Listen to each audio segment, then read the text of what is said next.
Netikrai, nes aš čia žinau. Tikrai. Gerbiamoji publika, čia yra viduramžiai. Ir nieks, taip sakant, didelių mandagumo taisyklių čia nesilaikydavo. Jeigu patinka, plokit, šaukit, kad patinka. Jeigu nepatinka, baubkit, rėkit, rypkit kojom, bet nelikit abadingi. Stop! Stabdo teisėjai kovą. Vienas iš riterių, 3 sykius į savo prie... Taip, tašką gauna riteris Artūras. Primenu, kad užskaitomi tik itin stiprūs smūgiai, kurie realioje kovoje sužeistų priešininką. Taigi, tęsiama kova.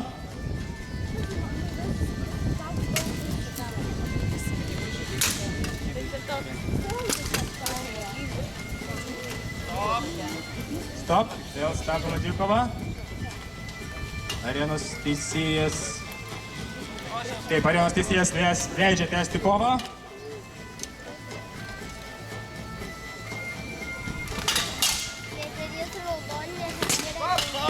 Stop. Ir tašką gauna riteris Artūras. Atsiprašau labai, gerbiamoji publika. Teisėjai nusprendė, jog vis dėlto kovojama yra iki 3 taškų. Taigi, dvikova tęsiasi. 2 taškus turi Artūras. Riteris Martynas kol kas taško neturi. Palaiko Martyną, tai yra jo startas.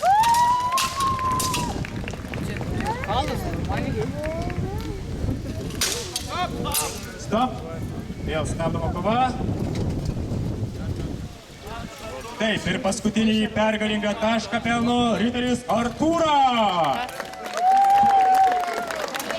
Patirtis daro savo, geležinio kumščio savininkas, žavusis Artūras. Na, mielosios damos, koks jūsų žodis? Ar palaikysite šauniai besikovusi tiesa pralaimėjusi riterį Martyną? Taip, viena dama atiduoda savo malonę Martynui, o kurios dvi damos palaiko riterį Artūrą? Neprispaustų ją. 2 damos balsuoja už Artūrą, tad damų palankumas bei malonės skiriama Artūrui.